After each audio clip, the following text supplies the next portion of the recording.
Welcome, everybody, musicians, peer support special team member spotlight, very first ever, none other than Gina DeLuca. Everybody, please give it up for Gina DeLuca. Gina, thank you so much for being here. Thank you for being Thank here. you. You're one of a kind. I am honored to be the first. Oh, well, you've been inspired many, Gina, in a wide variety of ways, in multiple facets, aspects of your life. Really, honestly, you're pretty inspiring, and we're gonna get into that. But just before we start, musicians peer support would not be here, would not be what it is without Gina. So from the bottom of my heart, thank you so much, Gina. I want to know where you're from, your background, what your childhood was like. Did you grow up in Baltimore? I did. I grew up in the mean streets of Baltimore City. Okay. Yeah, I grew up in an area. It's called Fells Point. Well, technically it was Canton, but now it's called Fells Point-ish. But it's kind of like the hub musically in Baltimore. It would be like 6th Street in Austin or whatever. I think it's 6th Street. But yeah, it was just kind of this main area where there were like 55 bars on a 4-block radius, and it's where all the live music was. And as soon as I was old enough to go to bars legally, I was going to see live music, and that was always a dream, but I was terrified of singing in front of people. And then one day a friend of mine and I went to a particular venue, and they were playing Give Me One Reason by Tracy Chapman, and I loved that song, but I didn't really know it. I only knew the chorus. I didn't know the verses. She shoved me off of my stool, which was next to the stage. So she shoved me onto the stage, and I just kept singing the chorus over and over, and was totally embarrassed. And I went home and I learned that song backwards and forwards, and then went back like 2 weeks later and said to the guitar player, I was like, look, I was completely unaware. Please give me a chance to redeem myself, because I didn't want to go down like that. And he did. And then there was applause, and then I was hooked. And The rest is history. yeah, we're going to hear a little bit about the gig days. But before we get to that, before you started to get into that scene, were you playing an instrument when you were a kid? No. Okay. No, I did not. What kind of music did you grow up listening to? Radio stuff on the radio? Gosh, my favorites. I mostly listened to stuff that I had like on record, my Barbie record player. Yeah. And the Beatles were my first love, and Queen was my second, and the Stray Cats came out, and that just opened up a whole new world to me. Were you singing a lot when you were a kid? Oh, yes.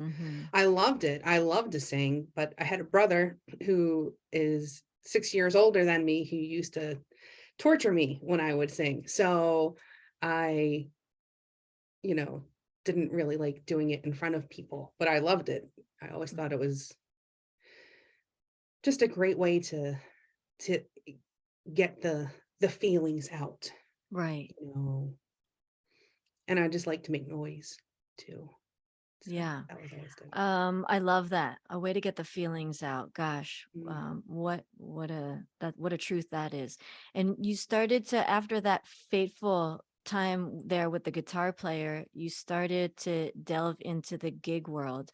And that experience, I mean, a lot of us professional musicians, you have that story of like, somebody just threw me in there, and it's like whatever the situation is on an instrument, or then you learn a new thing, and then you're thrown in with the wolves on that thing.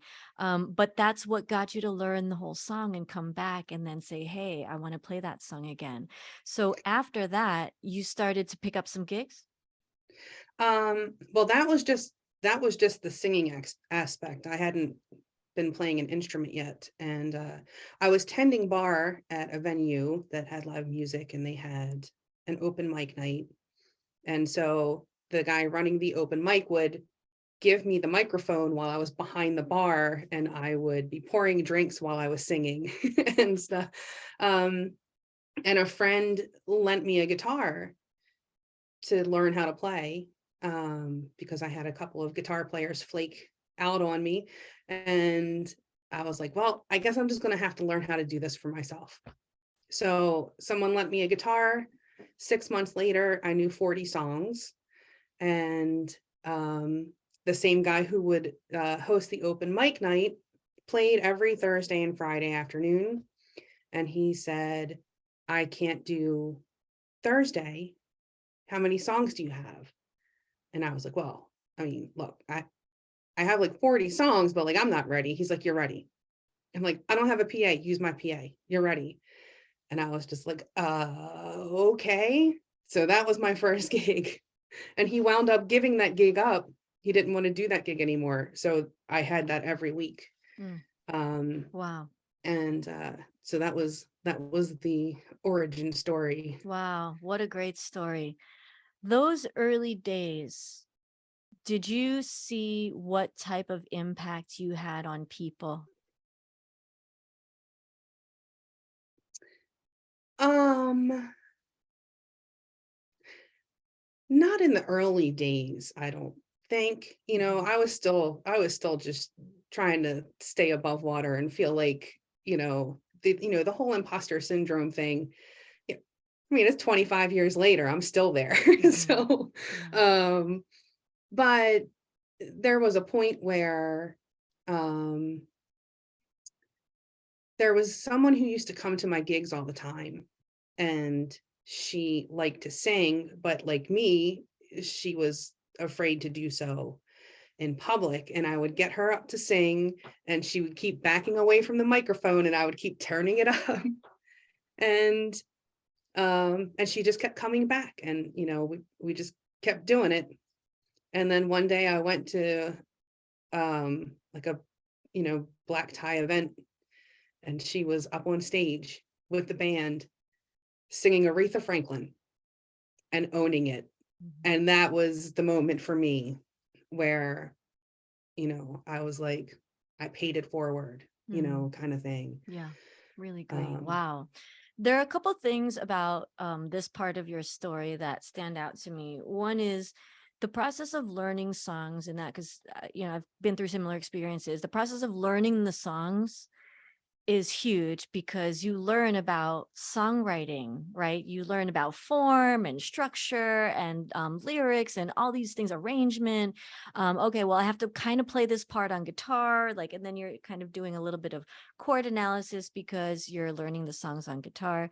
So maybe you can talk about how that part added some value to your life. And then also the idea that when you play a song, week after week, how it evolves live and you start to kind of get better at it, and it just grows and it becomes something different to you. Your relationship to that song evolves and changes as you play that song live. Can you relate to that? oh yeah, absolutely. The I've I've had songs that I've been playing for so long, and I haven't heard the original in a really long time. And then when I hear the original, and then I'm just like, oh, I play that completely differently. Just you have those moments where it's like, I guess I made that my own at some point over the past 20 years and didn't realize it. Um, yeah, they definitely grow. They kind of take on a life of their own after a while, I think. I mean, especially if you detach yourself from like listening to it repeatedly. As What opposed to was the first playing part? it, because you play it and you're not listening to the original, you're playing it. Right, Right. And then the right. first part of just initially learning all those songs, like, and then I Oh guess yeah. as the gig goes, you're adding to your set because you're trying to make it fresh, so you're learning more songs. Yeah, well, when I first started learning, I was working at a real estate agency on the weekends as a receptionist, and there was never anyone in there. because they were always doing caravans and open houses, but they had a computer and they had a printer, and I did not have those things back in like 96. um and so I would sit in there all day on the online guitar archive, just looking up songs that I knew and printing them off, and just going home with a stack of papers of new stuff to learn. But when I first started playing guitar is when I realized that all of my favorite songs were blues based. They were all built on the 145. Um, and or variations of it. Uh, but that was kind of like an eye opener for me, because I had never like put that together. But once I learned that the blues was 145, and then I started learning all of these songs, Crazy Little Thing Called Love, all of the Setzer stuff, that so much of it was built on that. Beatles, I mean, that's so much of that. I mean, of course, they fancy it up, but that's where all of the roots were. And so that really kind of got me digging in deeper to that style.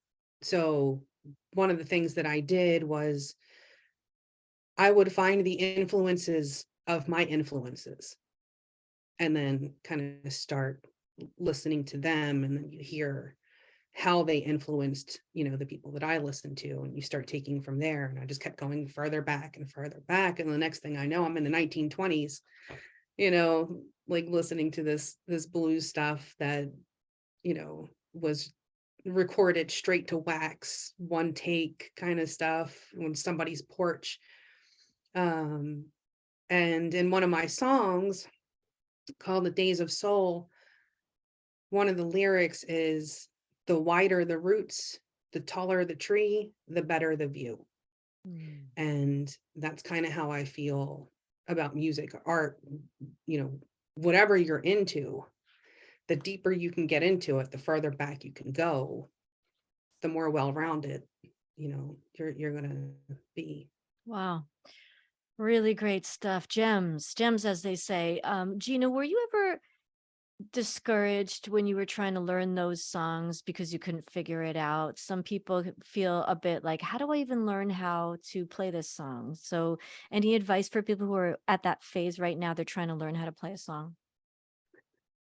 Yeah, I mean, it can be very frustrating when you're trying to learn something new. But I mean, think of all of the things that now that at one point were frustrating. The first time we all got a computer, it was like, what is happening? Every time you get a new computer, it's the same thing, right? You get a new phone. How do I work this thing? But you get it. Eventually you get it. And, it's, how much do you want it? You just spent $1,000 on a phone. You want to learn how to use it. Same thing. If you're go out and spend, $600, $1,000 on an instrument, you want to learn how to play it, you're going to have to put the time in. And what I would do when I was having a hard time, if there was a song I really wanted to learn and there was something I just couldn't figure out,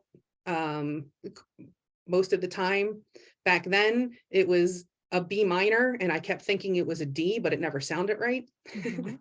Yeah, a um, lot of times it's like it has a 7, so you think it's it's one of the triads, and it's just it's something else with a 7 on it or something right. like that. Nowadays, it's the 6, Right but nowadays, it's like I thought it was something else, but it ended up being the 6. exactly. Still working on that every day with Roddy. Roddy and I talk, and I'll answer the phone, and I'll be like, hello, and he'll be like, no. Sometimes I get it. I most often get it when I do my Ethel Merman impression. Uh, but yeah, it's, you know, you have to keep working at it. I mean, that's the bottom line, is you have to work through those frustrations, and you have to give yourself permission, pardon my French, to suck. You have Mhm. to give yourself permission to make mistakes, to not be, the best at it. Nobody's the best at anything when they first start. You have to learn how to crawl before you learn how to run. And it can be very frustrating, but if you can't figure it out, if it's something that you really, really want to figure out, call in a friend. I Mm, mean, that's what I would do. And I would just be like, can you come help me figure out a couple of tunes? mhm. And, I'd get together with someone and they would help me figure it out. What I love about what you did is, um, something that I try to do, which is really prepared for the gig before you got the gig. You were already prepared for the gig. You had 40 songs. So if somebody books you, you have potentially 4 sets. Um, so that came in handy because you had the time with the microphone behind the bar. And then by the time you got the guitar, boom, now you have your weekly gig. So that I mean, preparation. it was terrifying, not Mhm, gonna lie. mhm. That first gig was, you know, that was scary. It really was. Did you But you had to break through some stage fright and stuff, didn't you? oh yeah, I Yeah, had talk about that terrible, because that was terrible stage that's fright. extraordinary. When I first started singing, like in public, I would have to hold the mic stand with both hands and stand with my knees together so you wouldn't see me shaking. And then after I was finished my song, I would immediately run to the ladies' room and revisit my lunch. um, it was really, really difficult. But I loved it. And it was like this moth to the flame type thing. When I wasn't on stage, I wanted to be up there. And when I was up there, I couldn't wait to get off because I was terrified. Um, and then one day I just had this realization, I have these epiphanies every now and then, like these, like, self analyzing type things where I just thought my my love of performing was greater than my fear of failure, because that's what it is. It's a Mhm, fear of failure. mhm. This And self-realization kind of aha moment that gave you the conviction to move in a certain direction. right. So it's not about um getting rid of your fear. It's about uh working through it, um getting past it. It takes a long time. It took a long time for me to get up there and have no fear. you know for a long time it was that fake it till you make it thing, uh where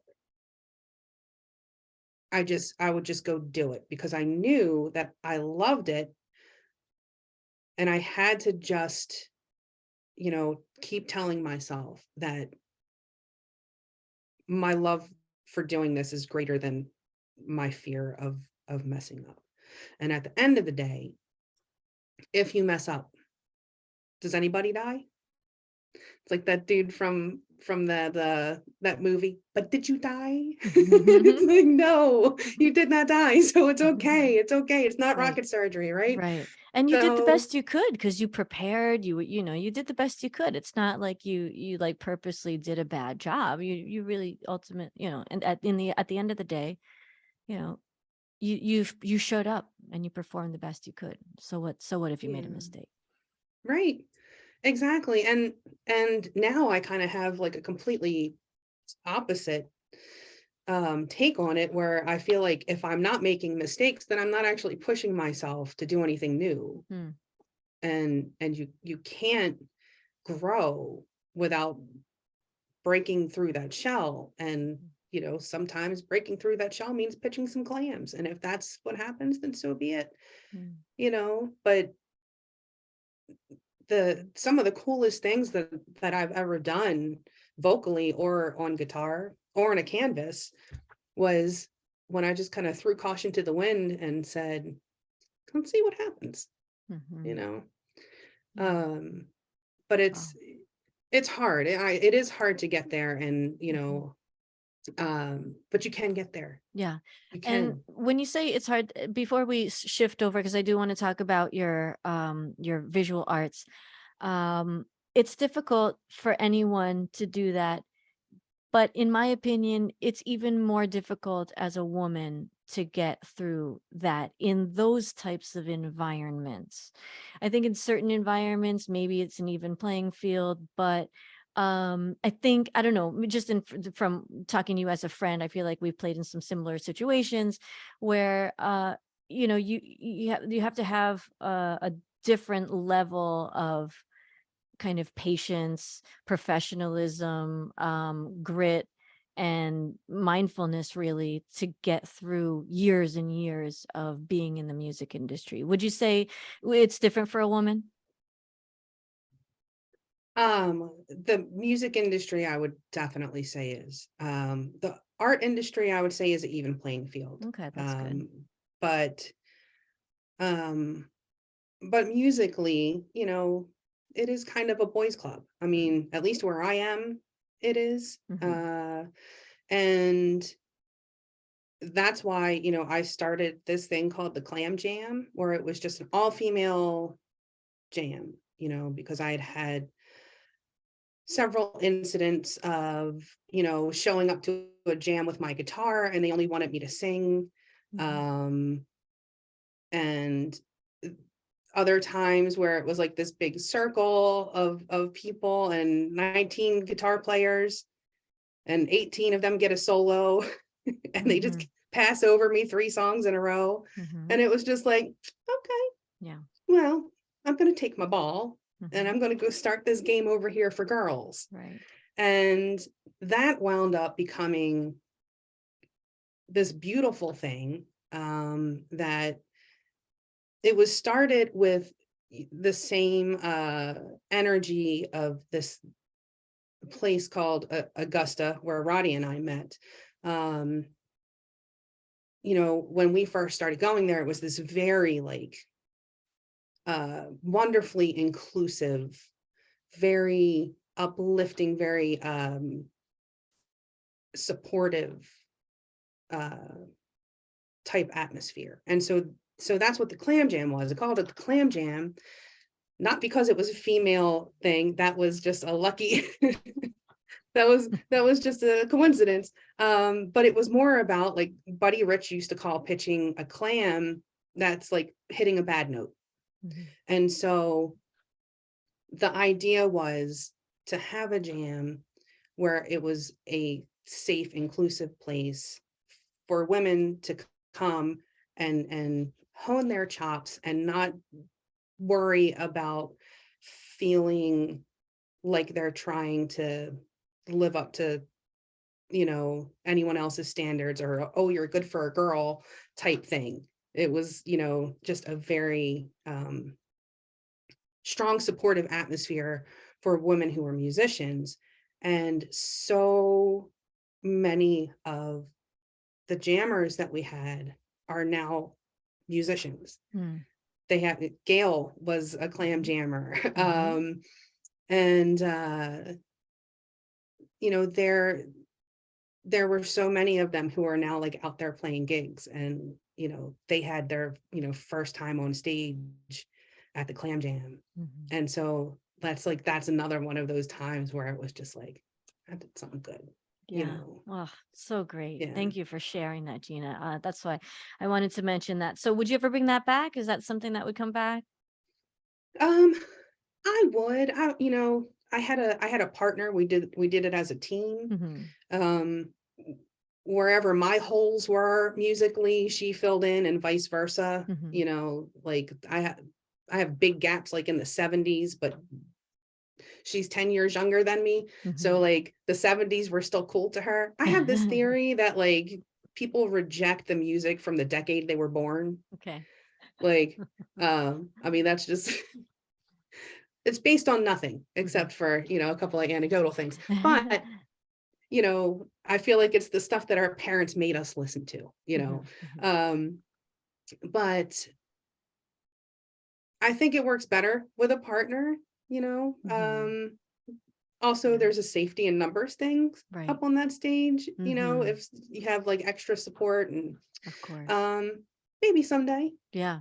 I And wouldn't be opposed to that. I definitely want to get to talking about your artwork, but before we do that, you talk about um, this kind of power in numbers and how, I want to talk about how supporting each other and that community, because you've done that. You built that community there. It wasn't just like a thing that you did that one time. You really built a community that thrived and continues to thrive. Even if you don't do it, it still kind of exists, so to speak. How can you suggest people who are just starting out kind of think in those terms, but maybe they don't, they want to do those big and great things, but like, they don't know really where to start. Um, wow. Well, the first thing is identifying the need, right? I saw that there was a need for a place, um, for female players to do their thing. Um, and you know, spite is a great motivator. Let me just say, you know, I mean, you made when a way. You made a way somehow to do it. And right. I mean, it's like, uh, I mean, that's kind of, you know, uh, and it's not fully spite, but having a little bit of, I'll show you is very helpful. That really does kind of help stoke that fire. But yeah, so identifying the need and don't be afraid to pull other people in mhm, for help. If what you're doing is, a good thing, if it's a good cause, if it's going to serve people and help people, you'll be able to find people to help you. So if you are weak in some area, say, you know, uh, you're just not great at the computer aspect of things, find somebody else who believes in what you're doing, and they might be, happy to help and stuff like that. mhm. Um, you know, not to use a very overused cliche, but teamwork does make the dream work. Yeah. um Yeah. and sometimes there's just going to be, for me it's like I couldn't do my Tuesdays without Aaron. Like Right. I need Aaron there. Yeah. Exactly. you know Yeah, and so then that's exactly my point with musicians peer support. And yeah. thank you for those gems, because I could not do what I do at Musicians Peer Support without Gina and Aaron and Rose and everybody on our team, EJ, everybody on our team. I could not, like, literally could not do it. I'm just not capable because I don't have all the skills to do it. So, to be able to make the decisions, I can't do it by myself. I have to ask people for help for that. And so just we're on record here, we're recording. So, I'm happy to say that I don't make the decisions alone here. I'm always asking people like Gina and Aaron and Ben and EJ. I'm making sure, like, hey, is this the right move here for us? And so I not only, respect what Gina says, like I really try to live that. And so, Gina, thank you for having that philosophy and for helping the group, and for everything again. Everybody, can we please give Gina a big round of applause for what she does at MPS? Tuesdays are phenomenal. At the end, we'll talk about Tuesdays, but for now, I would love to talk about your artwork. So the first thing we'll have to do is tell people where to find you on YouTube, because everybody can see that nice thing right there. That's a plaque. Not everybody has those plaques. Maybe one day I'll have one of those plaques. I don't know. Maybe we'll have one. Gina has a plaque. So Gina, tell everybody where to find you on YouTube, and tell us, how'd you get that plaque? Yeah, if you just type in youtube.com/Gina DeLuca, that's me. Easy. um Easy. Yeah, so uh how did I get there? I know it's such a Well, long story. it is kind of a Well, long when we story. met, Gina, I think kind of did maybe a couple of meet and greets where, it's just like introduce yourself. We kind of, and we talked a little bit about how the certain circumstances had made us adapt to what we do in life and how we make our money and how we channel our creativity. And I think that's what really attracted me to you, because you didn't really know what was going on in my life and in my family's life, but I felt like you understood the struggle of an artistic person wanting to be creative for their own health and well-being.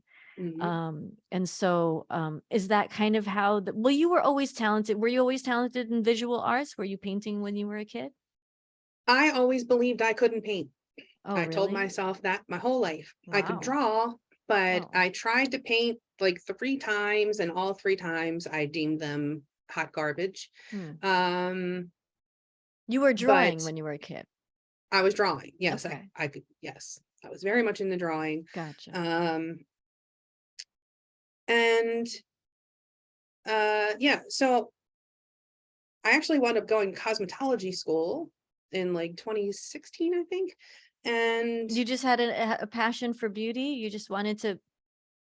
I was actually an apprentice barber when I was 17. Oh. Um, and then I moved to Texas and lost all my hours, and then came back. And that's kind of when I started tending bar and then started getting into the music thing. And So you had an interest in it early on too, though. I did, I Yeah. did. Cool. But yeah, so I started going to hair school and cosmetology school, Mhm. and I wound up with a cyst in my wrist and tennis elbow, Mm. which tennis elbow is typically like a career ending injury. And like I was still in spring training. Mm. Uh, but I couldn't play guitar, and I couldn't draw because it requires like too much pressure grip. I couldn't do that. But I found a watercolor set in the basement, and very little pressure. It's actually the least pressure, the better. Like the lighter touch you have, the better. And so I did a watercolor painting, and I used a reference photo, which I had never done before. And then I was like, oh, what do you know? I can paint. Like I was just going about it the wrong way. And I don't know why. I don't draw from my imagination typically. So why would I expect to be able to paint from it? Mm. So I started doing the watercolor thing. Um, and then I did a watercolor for someone as a gift, and I posted it on Facebook, and within the next week I had 9 commissions. Wow. And so it was like I could feel, like the cosmetology door closing, but I was like, maybe this. And 2 days before I was supposed to go back to cosmetology school, because I took 6 months leave, I herniated a disc in my back. Mm. Done. Like, that's it. The universe said nope. Mhm. And so I said, okay, well, I guess I'm going to pursue this painting thing that, they've so graciously laid out in front of me, unexpected new career path. And then I discovered acrylic pouring, and I had posted something on Facebook, a painting I did, and somebody said, how did you do that? And I figured it was a lot easier to show someone than to tell them. So I made a video.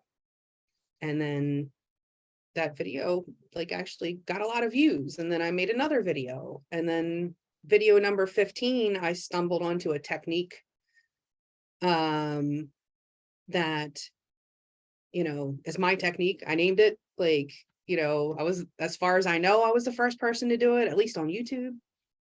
And that video went viral. And the next thing I knew, I was sitting at like 100 subs for like 10 years on YouTube. Wow. The next thing I know, it's just like, it just took off. Um, and then, yeah, so that just kind of was just like, okay, guess I'm a YouTube creator now. Wow. I mean, like, applause for that, because that's so inspiring. Because to, you didn't aspire, you got all these vloggers, right? There's like all kinds of people trying to get subs and trying and the chasing the carrot, as we talk about. you weren't like, I want to be a content creator and I want to get 100,000 subscribers. So, and when we started Musicians Peer Support, before Musicians Peer Support was like what it is now, I consulted with Gina about how she got to where she is. And you gave me some really good advice, Gina, about how to start something. Do you remember what you told me? You told No. me something because I was like, I don't really care. Like, I'm not really in it for the money per se. Like, I really want to make a difference. I want to help people. It was kind of giving you my mission. And Mm, you told me um, that the best way to go about starting something is from that passion and that idea and that mhm. drive, that not the idea of, oh, I want to go get all these subscribers and make all this money and do all this stuff. And it seems like you put out a video, you stumbled upon a technique, and things just kind of unfolded for you. You weren't chasing the carrot on that one. No, no, no, I never in a million years dreamed that I'd have one of those plaques. Not in a million years. In a like, you know, no, I never thought that at all. You know, especially like early on, like before I hit that, I was putting up videos very frequently. I when when I latch on to something, I need to master it in 6 months, you know, like, I mean, like the guitar, 6 months, you know, not mastered. I'm still not mastered, but Hmm. it's like, Get a good and grasp of something. Yeah. right, like I need to be better than average in 6 months. Like that's kind of just this weird, thing that I have. And so I kind of obsess about things, and it's just like, okay, I did this and I see what I did wrong. I need to do another one right now. And so, I kind of built up a lot of content, and I was putting up videos almost, every day, and I would get these comments from people saying how much they looked forward to those videos and Mm. how I helped them find a creative outlet, um, because they had, some kind of disability, or they were suffering from depression, or um, you know, this particular art form is kind of more, I mean, yes, there is definitely, technique involved, to get pieces that really stand out and look special, but anybody can do it. Anybody, you know, can do this and kind of get their creative juices, you know, out. And the cool thing about this particular medium is it's kind of like opening a Christmas present, because you don't know what's going to happen. Mm. The first person to do this style of art called it accidental art, Mm. because you're not making, things happen with a brushstroke. It is fluid dynamics that is creating these effects. So there's a lot of science to it, which really, stimulates my nerdy side. Um, and I've always been really good with color combos, coming up with color palettes that, somebody else might not think of putting together. Um, and so getting those comments from people, and, hearing, I mean, I have gotten many that have said, this saved my life, which still I can't even wrap my brain around that, like, me making these videos in my kitchen, like, could have affected anyone that much. But from the other side of that coin, I get it, because if I didn't have some kind of creative outlet, like, I would, I'd be like a black hole. I would just like collapse into myself, Yeah. like people who have the um the need to create and don't have the outlet. I think a lot of times, dealing with depression or dealing with mental illness, having that kind of outlet can be really, really helpful. I mean, that's why art therapy is a thing, because it really does help people. And so, you know, part of what I do is educational, and part of what I do is kind of art therapy, like giving people new ideas of things to try. And then, when you try it and you succeed, there's this, you know, um, the endorphins that you get, um, it's anytime you get a win is a good thing, and it makes you feel good, and it's good for the psyche, it's good for the soul. Uh, and I always want to help someone find their creative outlet. And whenever I find someone who says, yeah, I'm not really a creative person, and I'm like, you just haven't found your outlet yet.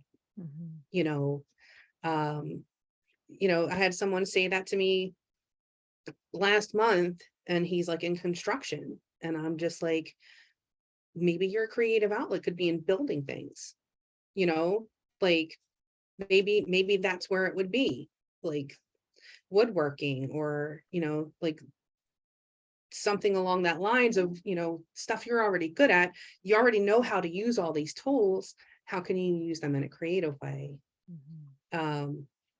Maybe you want to build, houses for stray cats, like, who knows? Like, it's just a matter of finding your outlet. Mhm. No, maybe not everybody wants to paint, or is going to do that and get it. Mhm. um I do believe that you can teach anybody to paint. If you sit with somebody and show them what to do, I believe you can teach somebody how to paint. But maybe that's not your jam. Mhm. Maybe music's not your jam, but Mhm. there's always some kind of creative thing. You could learn to crochet. There's Mhm. always something. There's always Anybody can something. work with beads. Like, Right. if that's, you know, there's always a way to find a creative outlet. It's just a matter of figuring out what it is that kind of gets your juices flowing, Could be and cooking. makes you give that. Sure, absolutely. Cooking is a great creative outlet. Mhm. I used to I used to decorate cakes.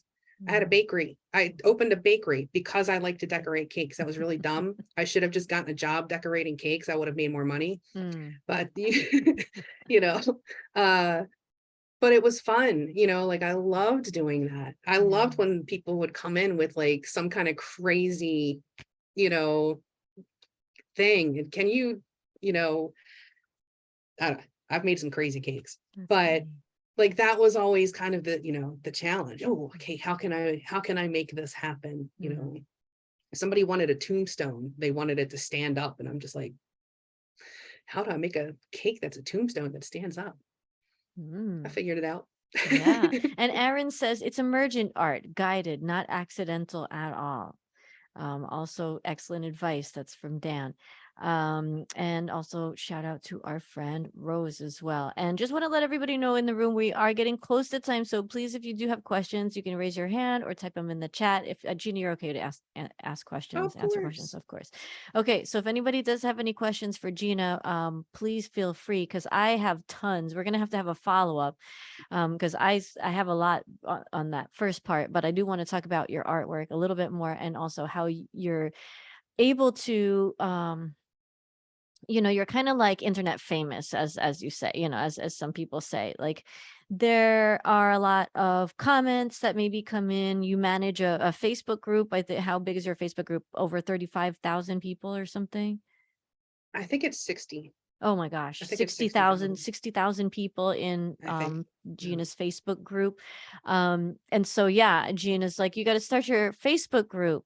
And here we are. We've started our Facebook group thanks to Gina. 2.3 for MPS, not quite 60 like Gina has. Gina, can you tell people what the group's name is again, just so in case people want to be in the Facebook group? It's called Go Make Some Art. Yes, go make some art. And so I'm very lucky because, as you know, we have a really strong and large team of people that help with all the things that need to get done in the Facebook group and all that stuff. You manage a pretty big group, 60,000. You're probably getting some comments there on your YouTube channel. Do you deal with kind of like the negative side of social media at all? Well, I was born on the cusp of Mm, Libra and Scorpio. okay. So it depends on if it's Libra or Scorpio reading it that day. Gotcha. Most of the time, if I comment, it's something along the lines of thanks for sharing your sunshine. Mm. Um, So you do get some comments that are oh yeah, unsavory. Yeah. of Mhm. course. There's some where it's like you talk too much. Some say you don't talk enough. Some is, I mean, Were you you telling cannot. is it true? Were you saying that you get maybe dislikes or something comments even before the thing even starts or something Yeah. like that? It's some crazy stuff like that. And you I've made a laugh at couple it. people mad, I guess, at some Right. point, but like, yeah, so when I have like have a premiere, um, before the premiere even goes off, you can like or dislike it or leave a comment. And there are people who will dislike it before it even have a chance to watch it. I don't even look. I Right. don't care. I honest to God, I don't look at the likes.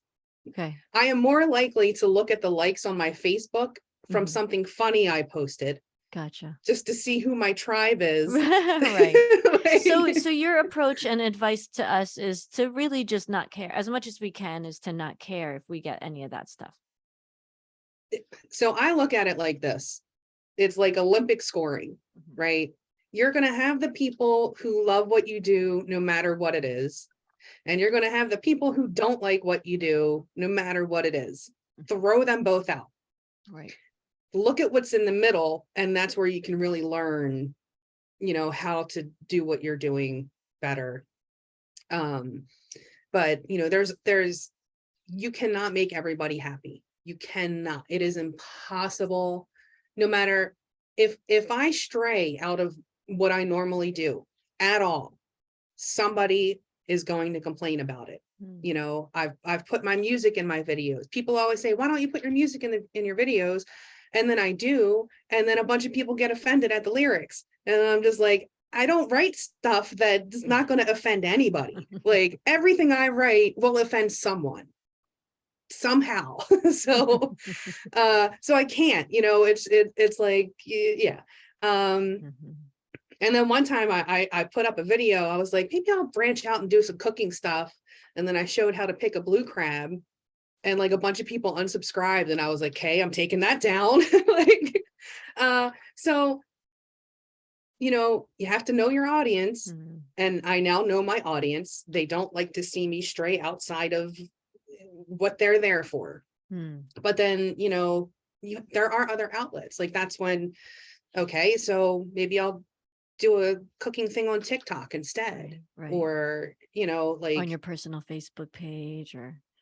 Instagram or something. Or I could start a new YouTube channel if I wanted to, Mhm. of all of the other stuff that I can do. Right. It's like I'm like Martha Stewart, but more naughty, less haughty. Like I can do, oh, I mean, it's ridiculous. It is Mhm. ridiculous the amount of things, hobbies that Yeah. I've had in my life that I Folding briefly clothes. turned into jobs, like, I and then bet you move on can to fold something a else. t-shirt better than anybody in the room. Oh my God, don't get me started on the folding of the Okay, so t-shirts. we won't go there. I, But that's really healthy advice, Gina, but it's not easy to no. do that.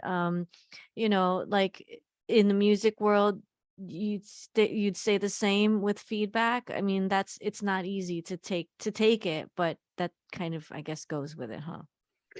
Well, I mean, it is kind of the same with music. There's going to be people who, you get up and you play, and you're having an off night. You know that there was not a single song that you played where you didn't pitch a clam somewhere. And there's going to be your fans who are there and they think you killed it. They loved it. And then there's going to be the people on your best night, oh, well, the band across the street is better. Mhm. And, there's always going to be both ends of that spectrum. And Mhm. then if you take either of those things too much to heart, if you believe your biggest fans, you're never going to get better, because if you believe them that you're already, the cream of the crop, then what's the point in trying to do better than you already are? Mhm. If you believe the negative ones, you're never going to believe that you're ever going to be good enough. So you kind of have to like do the Olympic scoring thing, throw them both out, look at the middle, Mhm. and see what people say. And honestly, it's like, when I'm up there playing a song, I can look at the audience and tell how a song is being received. And I take note of that. Mhm. You know, and if I'm doing this song and everybody's looking at the stage and they can't take their eyes off, that's a good one. Everybody's dancing, that's a good one. If you're playing a song and then, the people kind of turn their back and they're talking to each other and they're not paying attention as much, and then you just go, okay, maybe that's not one, for this crowd, or, Mhm. maybe take that out of the list because it just doesn't go over as well. That Um, flexibility, adaptability too. oh, adaptability is super, super important. Do not become rigid. Do not under any circumstances become rigid, because that's a death knell. Like, you have to go with the flow. Mhm. I mean, of course, stay true to who you are as much as Mhm. you can, but like, um, you know, I'm not one for like trendy. I mean, like, like, you know, I'm not one for like fitting in and what's like popular right now. I never have been. That hasn't always gone well for me. That was not fun in grade school. But I do believe in being yourself. But if you were up on stage and you were there to entertain people, I'm up there to entertain people, not myself. Mhm. But how can I do both? How Right. can I make this fun for me and for them? Mhm. So, you know, I pretty much only allow like one self-indulgent song per gig, Mhm. where this one is for me. I don't care if anybody else likes it. But for the most part, you know, I take all of those other factors of all the other gigs and how people reacted to those songs, and I take them into account. And, you know,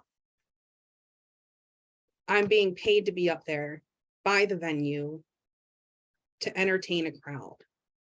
And, it's really important to keep that in mind. But at the same time, you know, I'm not going to be up there playing Justin Bieber, probably, Mhm. unless I do like the PMJ version of it. Mhm. um, so it's finding that balance of being true to yourself and still pleasing your audience. Mhm. And again, there's going to be the people who will be happy with whatever you do. Like, I have like 1,400 subscribers who, like, whatever I do, they're there for it. They're down. And then it's just like tapping into everybody else. That's the, how do you start pulling in the other people? And Right. so that's where that middle ground is really important. The you know The average of your audience, like yeah, the bulk of the audience. right. Knowing your audience, really huge. I'm still learning about the knowing your audience thing, but you teach a lot through what you do in how you do it, and also through your classes. And so I know we're coming up on time here, so last call for questions. If anybody does have questions, please type them in the chat, or you can raise your hand. Gina, on Tuesday, every other Tuesday, tell us a little bit about what you do there, because I know that um It's been a huge help for many, many artists. I hear from them after the sessions, before and after the sessions. I hear from them in email, in the clubhouse rooms, and in Zoom sessions, how valuable your sessions are. Song crafting with Gina DeLuca. Do you want to tell people a little bit about that? Sure.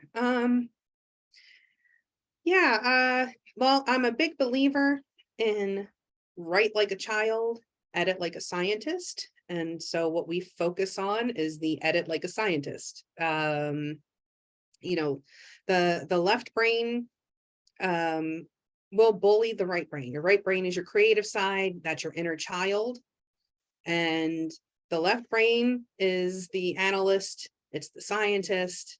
And if the left brain starts talking while the right brain is trying to do something, things, you lose that creative flow, you lose that juice, you start second guessing yourself. Mhm. So what we do is help people craft the song better. Sometimes it's just a matter of taking out a word to Mhm. make a line flow better. But, a Mhm. lot of the things you don't really need to get your point across. Mhm. Sometimes it's saying something a little differently. If something is a cliche, how can we say this differently?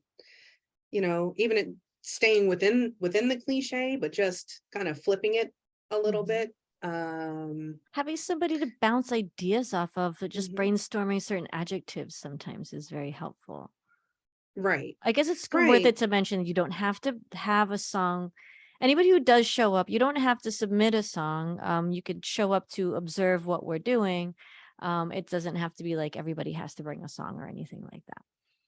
right. I mean, just to kind of sum up the vibe of, you know, what I try to do there is like, if you take the two phrases, um, I'll always win and I'll never lose. They say the same thing, but they don't, right? So there are certain words that evoke certain emotions. And, you know, I always win is two positives. I always win. And then I never lose is kind of more on the negative connotation, because you have two negatives: never lose. Not saying you can't use never lose, because queen, hey, but um when you write, like, keeping those things in mind can really help you to, for lack of a better term, emotionally manipulate your listener. Yeah, Like, right. Well, you 'cause- taking that into account. Yeah, of course. I mean, yeah, manipulate, so take into account the emotion behind the words. I mean, that's, look, a good songwriter knows how to emotionally manipulate the listener, Yeah, who right? are we I mean, kidding? we're not right. I mean, we're not like trying to be manipulative, but that's Right. what the whole point of crafting your words just so can really make a difference. I'll use one of Roddy's, for example. You know, the original lyric was deep down in my heart, but it's just like, oh, well, that's kind of been said before. And then he changed it to down in my deep heart. Says something completely different, because I could say deep down in my heart and be really shallow.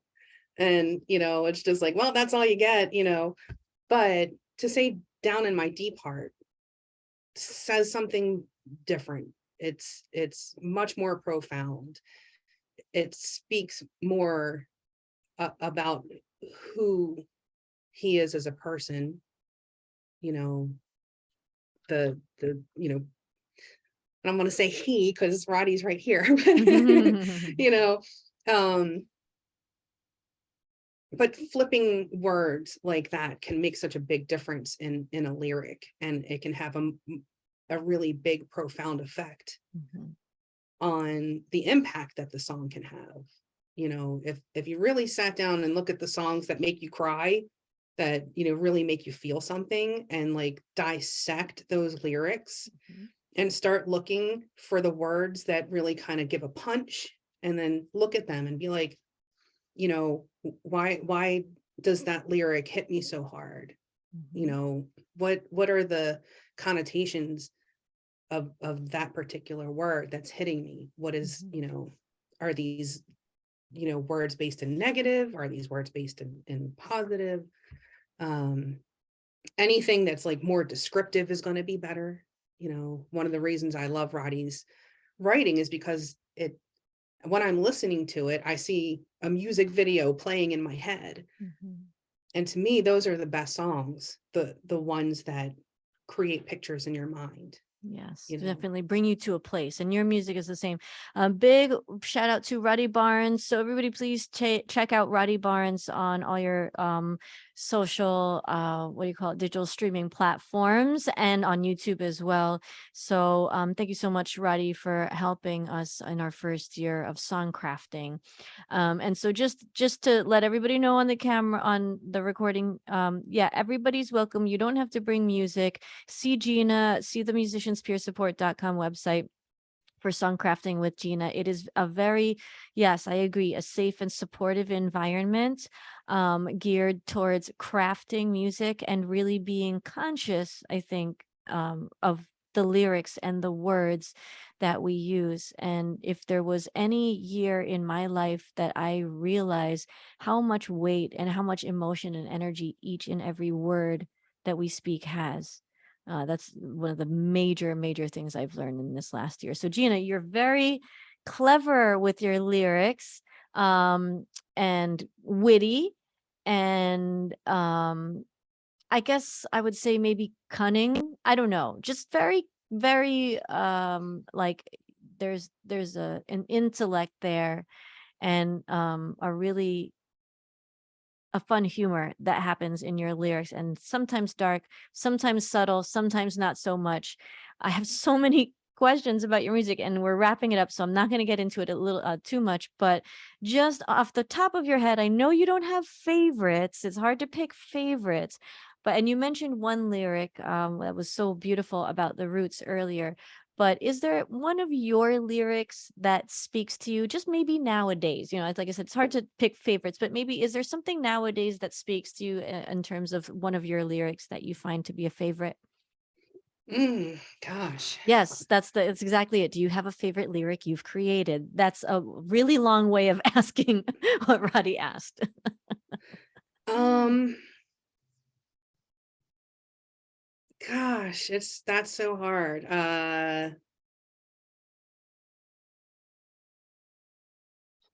Maybe if I gave you a topic, because It's so hard. I love the topic that you had about the roots, and maybe that's worth Mm, repeating, because your lyrics were unique to that particular situation of digging in and looking through deeper aspects of something to learn, and that way we grow taller. So if you feel free to repeat that, but I love lyrics that are like that, but you also have lyrics that are very empowering, and also like, I'm not, like, I'm not like everybody else. This is what I like, and this is what I deserve, and I'm not going to settle for anything less. I don't know if that's what you're saying in your lyrics, but you have a lot of that type of empowering feeling in your lyrics, and that's the music that I'm attracted to. Is like when I listen to it, I feel better about myself, because it's like, I don't know, she's very empowered. Whoever is singing this is very empowered. Is that on purpose? Are you intentional? Or are you just writing from experience? I think I think some of those times it's me telling myself these things, Hmm. you know, like kind of like affirmations Mhm. to myself, you know, like I need to hear this. Roddy mentioned I'd rather be hated, uh I'd rather be hated for who I am than loved for what I'm not. Mm. Um and uh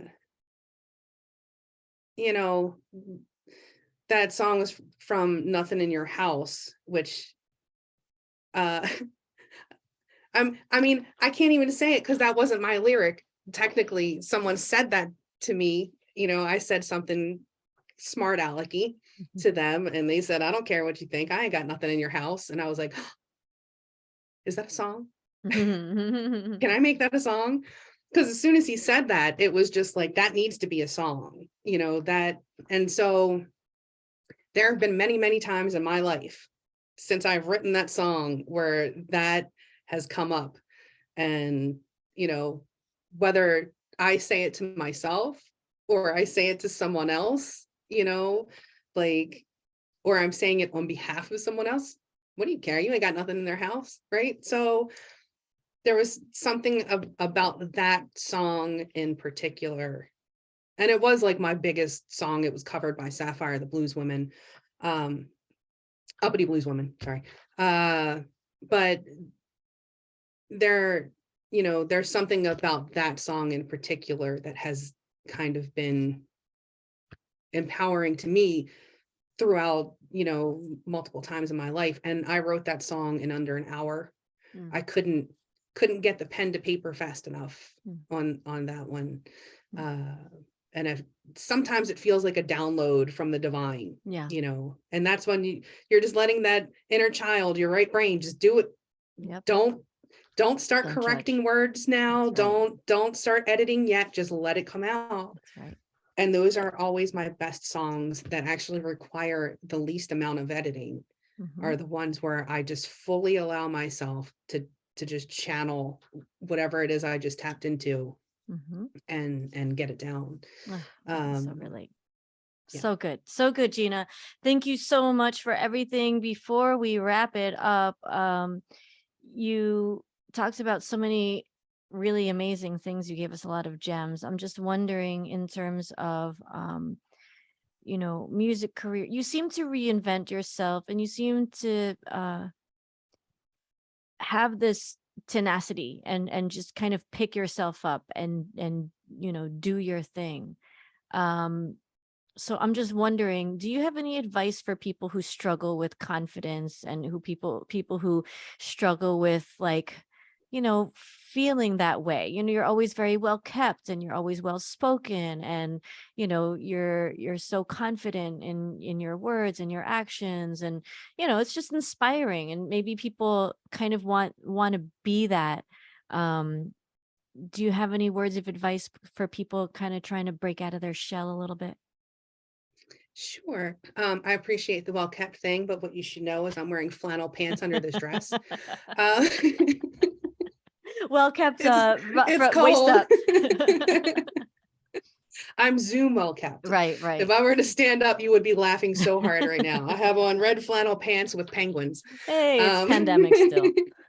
It still fits. It still works in the color scheme. Oh yes. But yeah, gosh, the struggling with confidence thing, I get it. I still go through it sometimes, we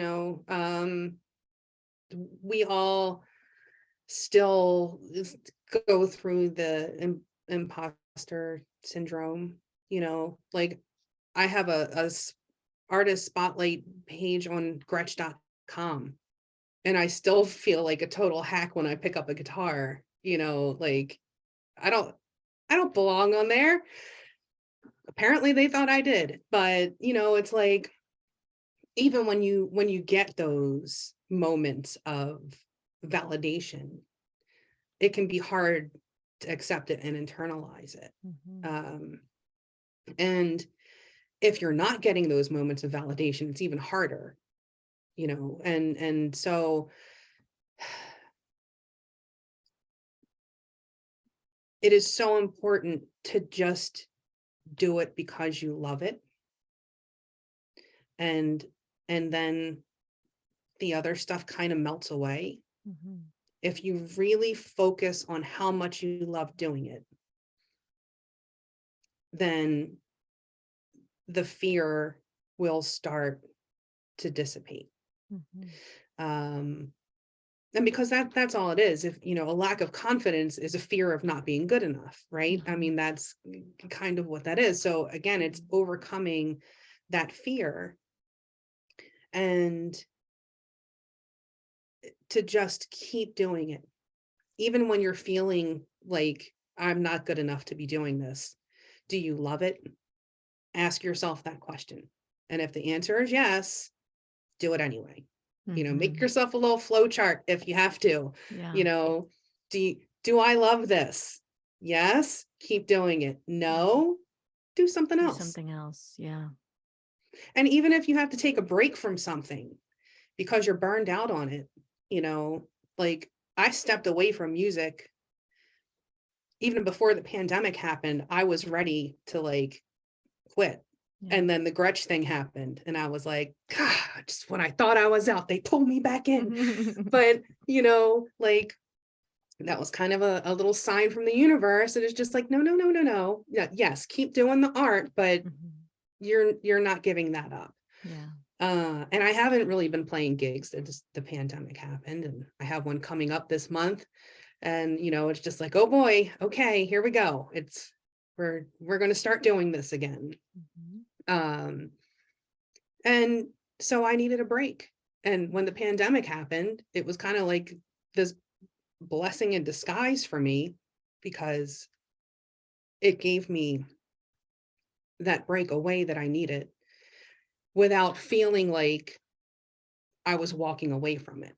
Right. And the silver linings, I was still involved musically because of MPS, Mhm. still learning and doing all this stuff, but I wasn't out there doing the grind, which had really burned me out.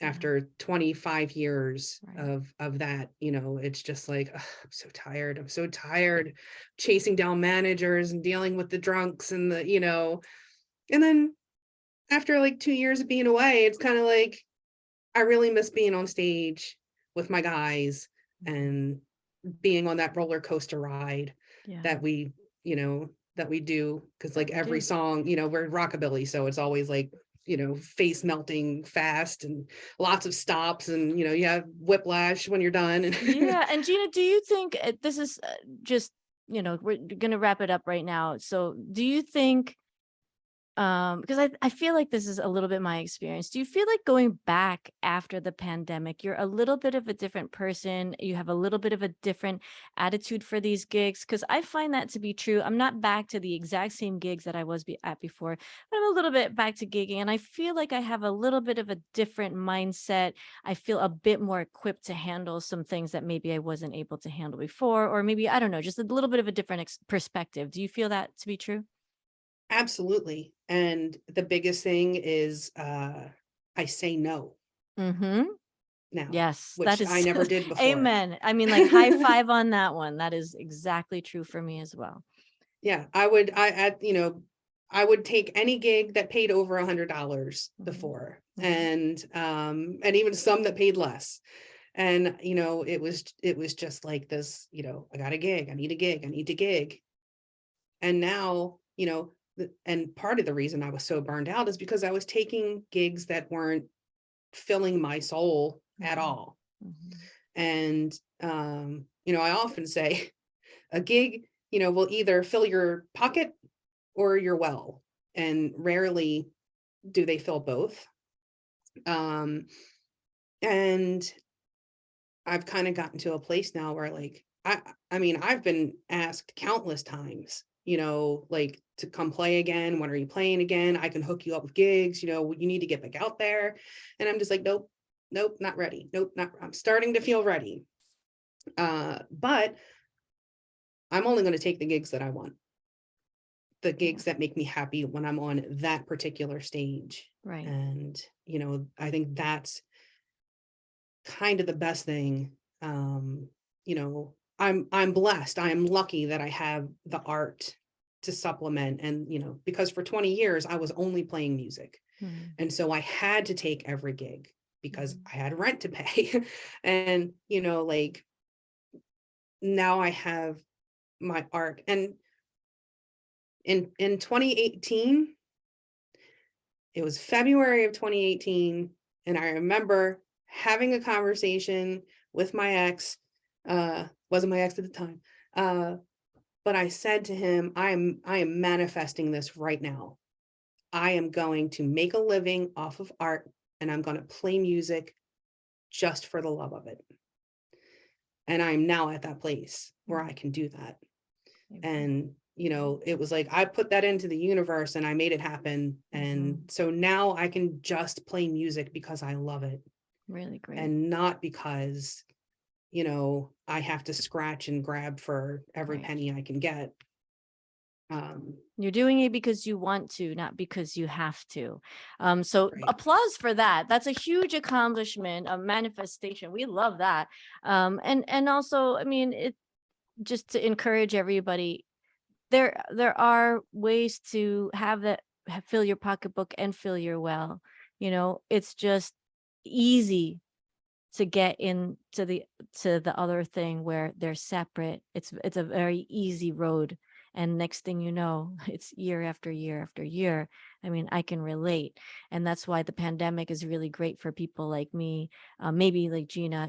Like when you're burnt out in something, it's like a wake up call. Like, what do I really want in life, and what makes me happy? We talk about mental health, and how can I keep my mental health, and my happiness, and of course pay my bills. So thank you for sharing that story, Gino. You wanted to add something?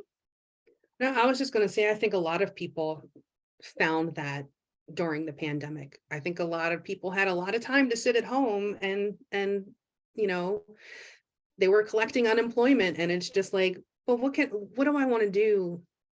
What do I want to do? Hmm. I don't have to go to work now. So what do I want to do? Hmm. And I think a lot of people wound up with hobbies that became new jobs for them. Hmm. I you know a lot of people who did complete 180s as far as like what they're doing for a living now as opposed to before the pandemic.